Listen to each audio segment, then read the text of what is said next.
IVF में twin pregnancy के संदर्भ में पेशेंट्स मेरे से बहुत सारे प्रश्न करते हैं। क्या आईवीएफ में ट्विन्स ज़्यादा होते हैं? क्या मैं आईवीएफ में ट्विन्स का चयन कर सकती हूँ? या मैं तो केवल सिर्फ एक ही प्रेगनेंसी चाहती हूँ। मैं 2 प्रेगनेंसीज अगर हो जाती हैं तो अब कैसे मैनेज होगा? इन सब प्रश्नों का मैं इस वीडियो में उत्तर दूंगी। आप इसको अंत तक देखिएगा। I am sure it's going to be very helpful to you.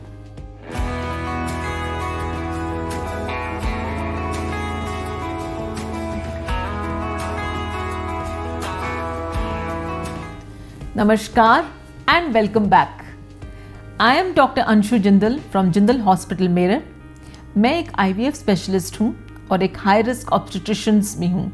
सो सारे आईवीएफ के प्रेगनेंसीज जो होते हैं उनकी हाई रिस्क ऑब्स्टेट्रिक्स मैं खुद ही देखती हूँ। तो आज मैं आपको आईवीएफ ट्विन से जुड़े हुए 5 सवालों के जवाब दूंगी। और हाँ, और एक बोनस पॉइंट भी है जिसको मैं आखिरी में डिस्कस करूंगी, तो यह वीडियो आखिरी तक देखिएगा। सबसे पहला सवाल है कि क्या आईवीएफ में ट्विन की इंसिडेंस ज़्यादा होता है? हाँ, ये बात सही है कि आईवीएफ में ट्विनिंग की प्रेगनेंसी की दर डबल होती है। सामान्य में अगर 6% है तो आईवीएफ में ये बढ़ के 15 से 20% हो जाती है। और इसके कारण हैं। पहला कारण ये है कि प्रेगनेंसी की दर को बढ़ाने के लिए हम 2 या कभी कभार 3 एम्ब्रियोज भी ट्रांसफ़र करते हैं। और ऐसा उन पेशेंट में ज़्यादा किया जाता है जिनकी उम्र 35 साल से ज़्यादा है, क्योंकि उनकी इम्प्लांटेशन रेट भी थोड़ी सी कम होती है। और उन पेशेंट्स में जिनके पहले आईवीएफ फेल हो गए हैं, उन पेशेंट्स में भी 2 एम्ब्रियोज ट्रांसफ़र किए जाते हैं। तो उनमें से 1 एम्ब्रियो भी पनप सकता है, 2 भी पनप सकते हैं, और इसलिए ट्विनिंग ज़्यादा होती है। आईवीएफ प्रेगनेंसीज हाई रिस्क होती हैं और इसलिए 11 से 14 हफ्ते के बीच में एक स्पेशल स्कैन किया जाता है जिसे एनटी स्कैन कहा जाता है। इसमें यह देखा जाता है कि ट्विन्स 2 सैक में हैं या एक ही सिंगल सैक में है, सिंगल प्लेसेंटा है या दोनों के अलग अलग प्लेसेंटा हैं, क्योंकि इस पे हमारा आगे का मैनेजमेंट एज एन ऑब्स्टेट्रिशियन निर्भर करता है।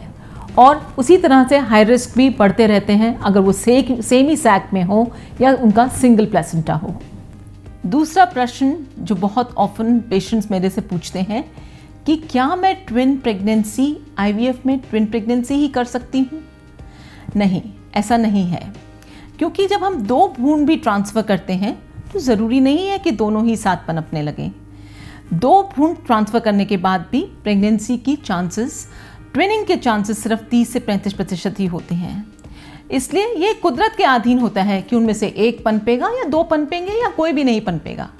इसलिए ट्विन्स का चयन आप नहीं कर सकते।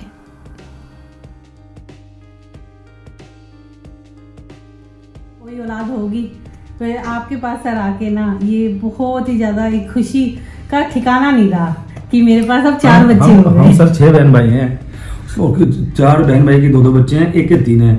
हम सबसे पीछे थे और आज तक सबसे आगे निकल गए 4 बच्चे लेके। ये हमारी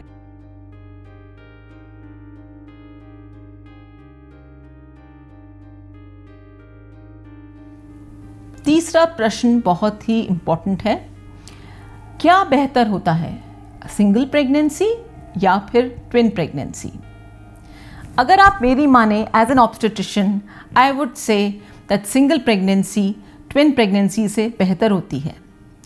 ये ज़रूर है कि आप एक ही बारी में अपनी फैमिली कंप्लीट कर लेते हैं, but these pregnancies are high risk pregnancies. इसमें अबॉर्शन का खतरा ज़्यादा होता है, premature delivery, preterm labour, बच्चों के वज़न में अंतर होना, बच्चे टाइम से पहले होने की वजह से प्री मैच्योरिटी के रिस्क, ये सब डिफ़िकल्टीज़ ट्विन प्रेगनेंसी में देखी जाती हैं। इसके अलावा प्रेगनेंसी इंड्यूस्ड हाइपरटेंशन और डायबिटीज़ का खतरा भी माँ को ज़्यादा होता है और इसका परिणाम बच्चे को भी भुगतना पड़ता है। तो हर लिहाज से twin pregnancies are high risk pregnancies and so we prefer कि एक सिंगल प्रेगनेंसी ही आगे बढ़े।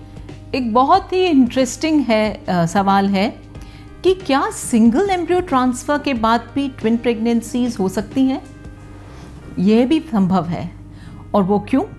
क्योंकि एक एम्ब्रियो 4 to 8 सेल स्टेज पे जब होता है, अगर वो 2 में विभाजित हो जाता है तो दोनों एम्ब्रियोज पनपने लगते हैं, जिन्हें आइडेंटिकल ट्विंस कहा जाता है।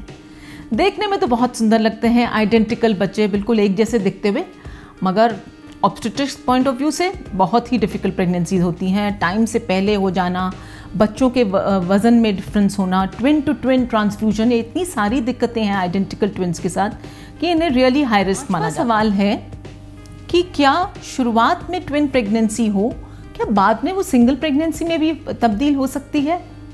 हाँ, ऐसा देखा गया है कि शुरुआत के अल्ट्रासाउंड में हम 2 सैक्स देखते हैं और जब तक 3 मंथ्स कंप्लीट होते हैं, यानी कि पहली तिमाही के अंत तक, वो प्रेगनेंसी सिंगल प्रेगनेंसी में तब्दील हो जाती है, यानी कि एक ट्विन वैनिश हो जाता है।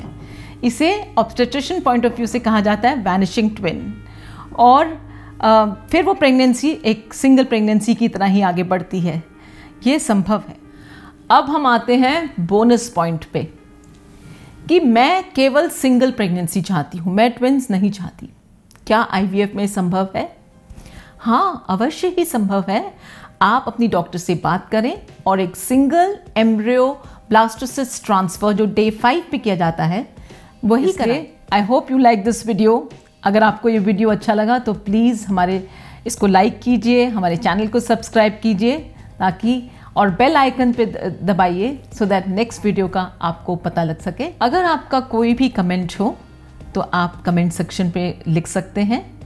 अगर आपका कोई भी प्रश्न या क्वेरी हो तो व्हाट्सएप नंबर पर आप लिख सकते हैं, हम उसका ज़रूर जवाब देंगे। नमस्कार।